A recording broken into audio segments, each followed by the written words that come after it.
आज हम लोग बात करने वाले हैं धनतेरस के बारे में। धनतेरस क्यों मनाया जाता है? इसका अर्थ क्या है? तो अर्थ के बारे में इसके बारे में बात करते हैं तो पहला होता है धनतेरस का शाब्दिक अर्थ जो है वो 2 भागों से मिलकर बना है। धन यानी समृद्धि या संपत्ति और तेरस यानी कार्तिक मास की त्रयोदशी तिथि।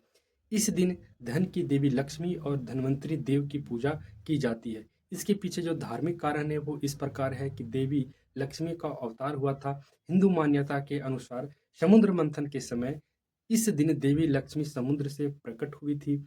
उसके साथ ही अमृत कलश लेकर धन्वंतरी देव भी प्रकट हुए थे, जो आयुर्वेद के देवता और स्वास्थ्य के प्रतीक माने जाते हैं हमारे सनातन धर्म में। इसी कारण इस दिन को धन यानी लक्ष्मी और आरोग्य यानी धन्वंतरी दोनों की पूजा के रूप में मनाया जाता है। अगला कारण है वो आर्थिक कारण। शुभ निवेश का दिन, इसे धन्वंतरी को शुभ निवेश का दिन भी माना जाता है। प्राचीन काल से ही माना जाता है कि अगर कोई व्यक्ति इस दिन नए धन, आभूषण, बर्तन या संपत्ति खरीदता है, तो वह उसके जीवन में समृद्धि और सौभाग्य लाता है। इसलिए इस दिन लोग सोने, चांदी, गाड़ी, मकान, मोबाइल, यहाँ तक कि स्टॉक मार्केट में भी निवेश करते हैं। तो सबसे बड़ा आर्थिक बूम इस दिन देखा जाता है। सांस्कृतिक कारण में बात करते हैं तो मेहनत और समृद्धि का उत्सव के रूप में इसे सेलिब्रेट किया जाता है। धनतेरस खेती-बाड़ी के मौसम के बाद आता है, जब किसान की नई फसल कट चुकी होती है और लोगों के पास कुछ बचत या आय होती है।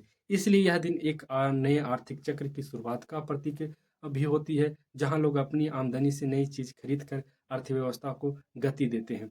अगला कारण है वो स्वास्थ्य से जुड़ा हुआ है, क्योंकि धन्वंतरी देव का जन्म इसी दिन हुआ था, इसलिए धनतेरस को राष्ट्रीय आयुर्वेद दिवस के रूप में भी मनाया जाता है।